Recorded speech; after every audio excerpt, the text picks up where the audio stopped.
June 12 పాఠశాల పునః ప్రారంభం సందర్భంగా ఈ రోజు గాంధీనగర్ వార్డు నెంబర్ 20లో గల ప్రాంతమైక పాఠశాల యందు తల్లిదండ్రుల సమావేశం ఏర్పాటు చేసి తొలి రోజు పిల్లలకు సమయపాలన మరియు సమయాన్ని వృధా చేయకుండా ఈ రోజు నుండి క్లాస్ ప్రారంభించి విద్యను అభ్యసించాలి అని రెగ్యులర్ గా స్కూల్ కు ఆబ్సెంట్ కాకుండా రావాలి అని యూనిఫామ్స్ తో నీట్గా డిసిప్లిన్ గా ఉంటూ చదువుకుని విద్యను అభ్యసించాలి అని విద్యార్థులకు చెప్పడం జరిగింది.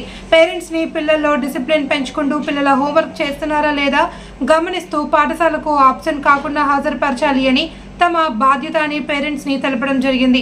మరియు అమ్మ ఆదర్శ పాఠశాల చైర్మన్ గా లలితని ఈ రోజు సన్మానించడం జరిగింది.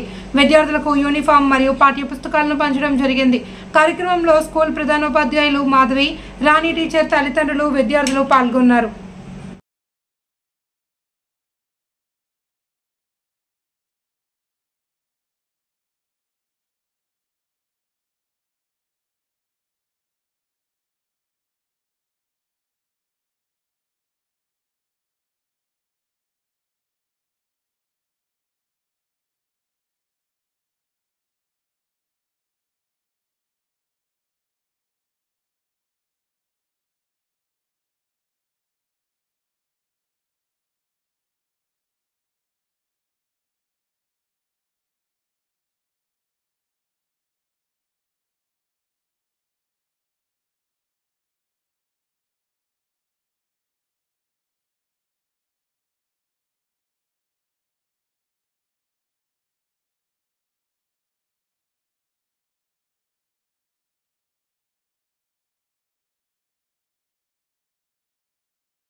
ఈరోజు మన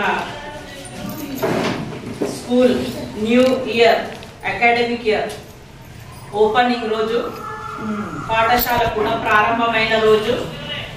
అయితే ఈ జూన్ 12 రోజు మనం స్కూల్ ఓపెన్ చేసుకొని ఈరోజు పిల్లలకు యూనిఫామ్స్ మరియు బుక్స్ కూడా ఇవ్వడం జరుగుతుంది.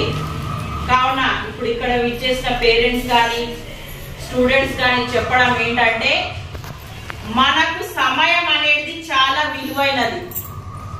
దాన్ని మనం వృధా చేసుకోకుండా 12 తారీఖుకి ఓపెన్ అంటే ఇవాళ నుంచే మీరు ఓపెన్ అయిన డేట్ నుంచే మీ స్టడీస్ ని, మీ యొక్క డిసిప్లిన్ ని, మీ యొక్క డెవలప్మెంట్ ని ఈ రోజు నుంచే స్టార్ట్ చేయండి.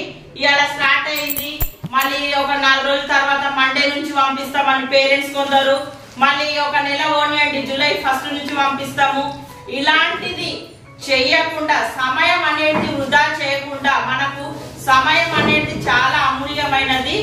దాన్ని వినియోగించుకోవడానికి మనం ఈ రోజు నుంచే మన యొక్క పాఠశాలకు వచ్చి మన యొక్క స్కూల్ కార్యక్రమాలను జరుపుకుంటూ మనం స్టడీస్ మీద ధ్యాస పెట్టాలని నేను అందరితో, పేరెంట్స్ తో కానీ పిల్లలతో కానీ స్టూడెంట్స్ తో కానీ కోరడం జరుగుతుంది. అయితే మనకు ఈ ఇయర్ నుంచి మన ఆదర్శ పాఠశాల, అమ్మ ఆదర్శ పాఠశాలగా మన ఒక డాక్రా గ్రూప్ నుంచి మనం చైర్మన్ ని ఎన్నుకోవడం జరిగింది. కాబట్టి ఇన్ని రోజులు ఎలక్షన్ కోడ్ ఉండడం వల్ల ఆమెకు సన్మానించడం జరగలేదు. కాబట్టి ఈ రోజు మన స్కూల్ చైర్మన్ గా ఓబి లలిత గారిని మేమందరం కలిసి ఈ రోజు సన్మానము చేయడం జరుగుతుంది.